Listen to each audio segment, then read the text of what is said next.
दोस्तों नमस्कार, मैं हूं बालेश्वर पाल।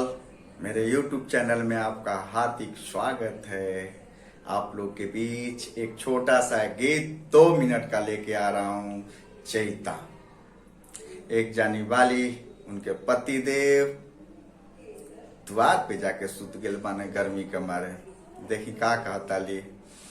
हर रतिया होले गरमिया हो, हरे रतिया होले गरमिया, ना डोले पावाना वाना। रतिया होले गरमिया हो, रतिया होले गरमिया, ना डोले पावाना वाना। तिया होले गरमिया हो, रतिया होले गरमिया, ना डोले पवनवाना। पवनवाना हो पवनवाना, पवनवाना हो पवनवाना। रतिया होले गरमिया हो, रतिया होले गरमिया, ना डोले पवनवाना। रतिया होले गरमिया, ना डोले पवनवाना। सैया गरमी के मारे, सैया गरमी के मारे, जाके सुत गईले दुआरे, जाके सुत गईले दुआरे। सैया गरमी के मारे, जाके सुत गईले दुआरे। अरे बिहन ताना मरिहा हो, बिहन ताना मरिहा, ससुई नना दियाना।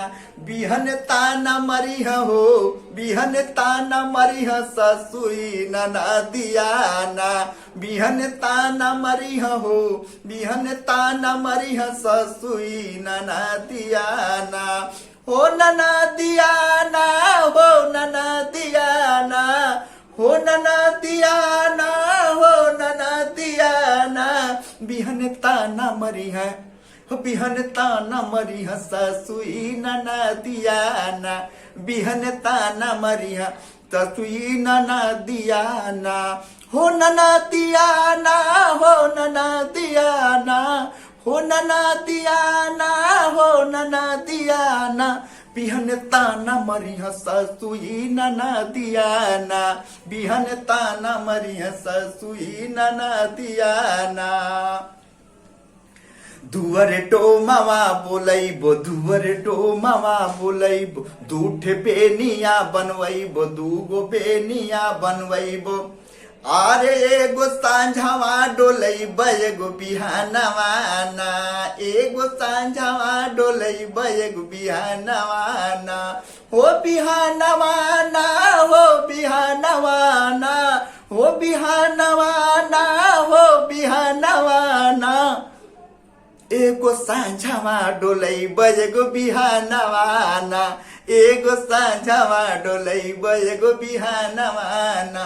रतिया होले गरमिया हो, रतिया होले गरमिया, ना डोले पवनवाना। रतिया होले गरमिया हो, रतिया होले गरमिया, ना डोले पवनवाना। रतिया होले गरमिया हो, रतिया होले गरमिया, ना डोले पवनवाना।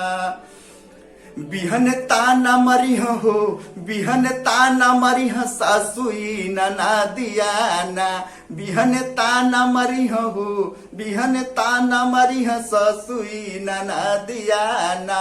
हो नना दियाना, हो नना दियाना, हो नना दियाना, हो नना दियाना। बिहन ताना मरिहा हो, बिहन ताना मरिहा, ससुई नना दियाना। बिहन ताना मरिहा, ससुई